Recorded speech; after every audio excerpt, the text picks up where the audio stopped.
Kasus kekerasan seksual Kekerasan seksual. Maraknya kasus kekerasan seksual. Dugaan pelecehan seksual. Pelecehan seksual di kampus.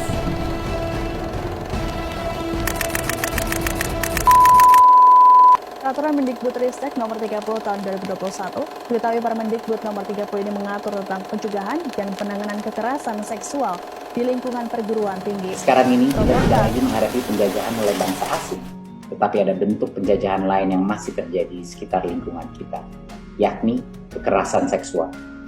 Kekerasan seksual di lingkungan pendidikan merenggut kemerdekaan pelajar untuk mengembangkan potensi dirinya dengan sehat, aman, nyaman, dan optimal. Keinginan yang kuat untuk memerdekakan semua peserta didik di Indonesia menggerakkan kami untuk mengesahkan Permendikbudristek tentang pencegahan dan penanganan kekerasan seksual di lingkungan perguruan tinggi. Peraturan ini kami keluarkan sebagai pedoman bagi perguruan tinggi untuk membentuk satuan tugas pencegahan dan penanganan kasus kekerasan seksual di dalam kampus dan menentukan sanksi bagi pelaku kekerasan seksual di lingkungan perguruan tinggi.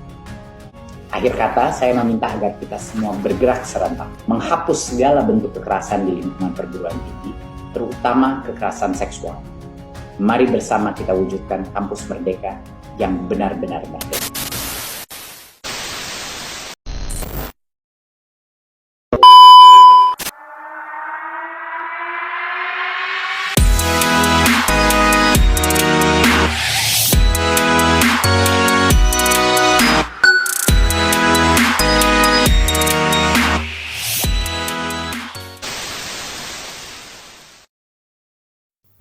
Halo, kami dari kelompok Flora, kami akan membahas isu mengenai pelecehan seksual. Sebelumnya, perkenalkan kelompok kami ada Elizabeth Puspeta Maharani dengan NIM 23/2024-097, Bunga Jelista Ola dengan NIM 23/2024-098, dan yang terakhir saya sendiri Diana Rahyuningsih dengan NIM 23/2024-100.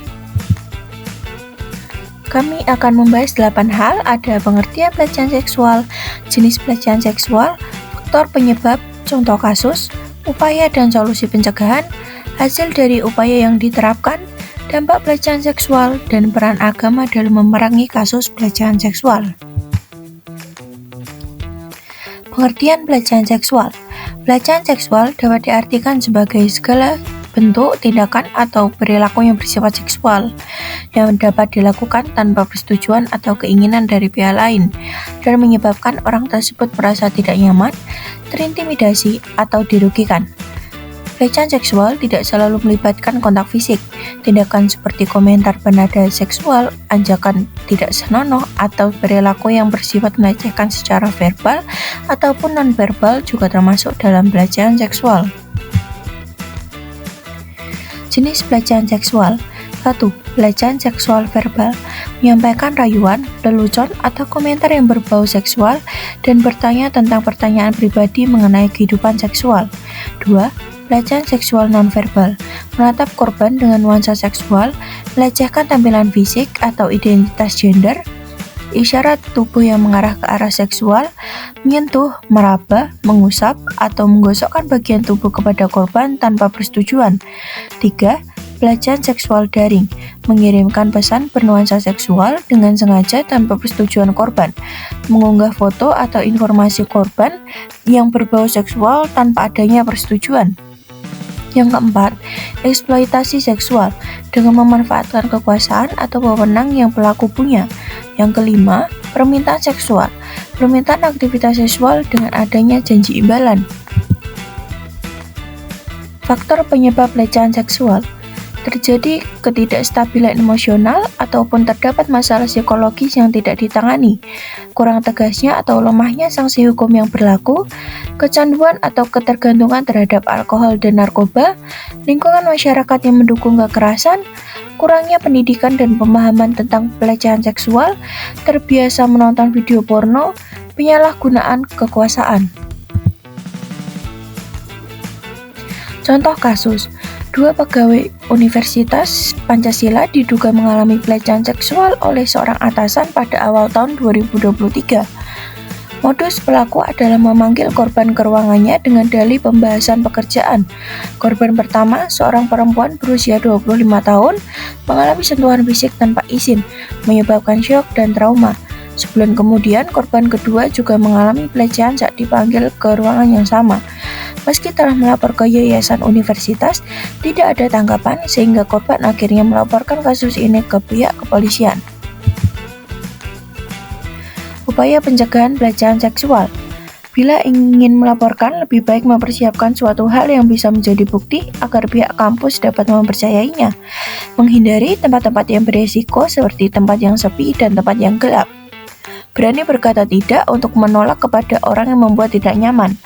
Harus membatasi pertemuan individual di luar jam kuliah dan usahakan ajak teman yang kamu percayai untuk menemani. Memahami batasan-batasan interaksi dengan orang yang tidak dikenal, melaporkan pelecehan atau perilaku yang mencurigakan kepada pihak yang berwenang. Bila pelaku sudah melakukan gestur fisik yang membuat tidak nyaman, diharapkan bisa segera menegur atau melaporkannya dan segera meninggalkan tempat tersebut. Kita dapat mempersiapkan alat untuk melindungi diri kita seperti semprotan cabai dan alat strom. Melakukan edukasi sejak dini kepada diri sendiri dan orang lain mengenai risiko dan cara penanganan pelecehan seksual. Hasil dari upaya pencegahan pelecehan seksual. Peningkatan kesadaran.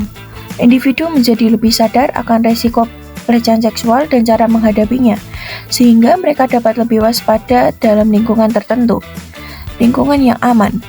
Dengan menghindari tempat-tempat yang sepi atau gelap dan membatasi interaksi dengan orang yang tidak dikenal, tercipta lingkungan yang lebih aman bagi semua orang.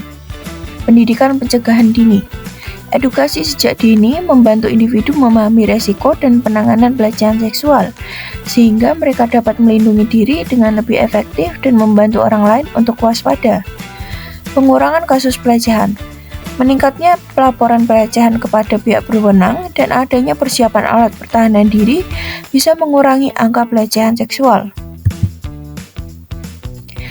Dampak pelecehan seksual. Dampak emosional dan psikologis. Korban sering mengalami kecemasan, depresi, dan PTSD yang dapat mengganggu kehidupan sehari-hari dan interaksi sosial. Dampak fisik. Selain masalah kesehatan mental, korban dapat mengalami sakit fisik, insomnia, dan risiko penyakit menular seksual. Penurunan rasa percaya diri. Korban sering merasa terhina dan kehilangan harga diri, yang bisa berujung pada isolasi dan kesulitan membangun hubungan. Dampak sosial. Banyak korban menarik diri dari lingkungan sosial dan mengalami stigma yang mempersulit mereka untuk berpartisipasi dalam aktivitas sosial atau profesional. Yang terakhir, peran agama. Pendidikan agama. Pendidikan agama Kristen mengajarkan nilai-nilai moral seperti penghormatan terhadap tubuh dan martabat manusia, serta pemahaman tentang imago Dei yang menekankan bahwa setiap individu diciptakan dalam citra Allah. Ini berfungsi sebagai dasar untuk mencegah kekerasan seksual. Dukungan komunitas. Gereja berfungsi sebagai tempat perlindungan dan dukungan bagi korban, menyediakan bimbingan pastoral, dan membantu proses penyembuhan. Gereja juga berperan dalam mendidik anggota jemaat tentang pentingnya melindungi diri dan orang lain dari kekerasan seksual. Pencegahan. Melalui pendidikan seks berbasis nilai-nilai Kristen, orang tua dan anak-anak diajarkan untuk mengenali dan melindungi diri dari potensi kekerasan seksual, serta membangun lingkungan keluarga yang aman. Dan ini sumber-sumber dari materi yang telah kita ambil barusan. Terima kasih sudah menonton video kami, sampai jumpa.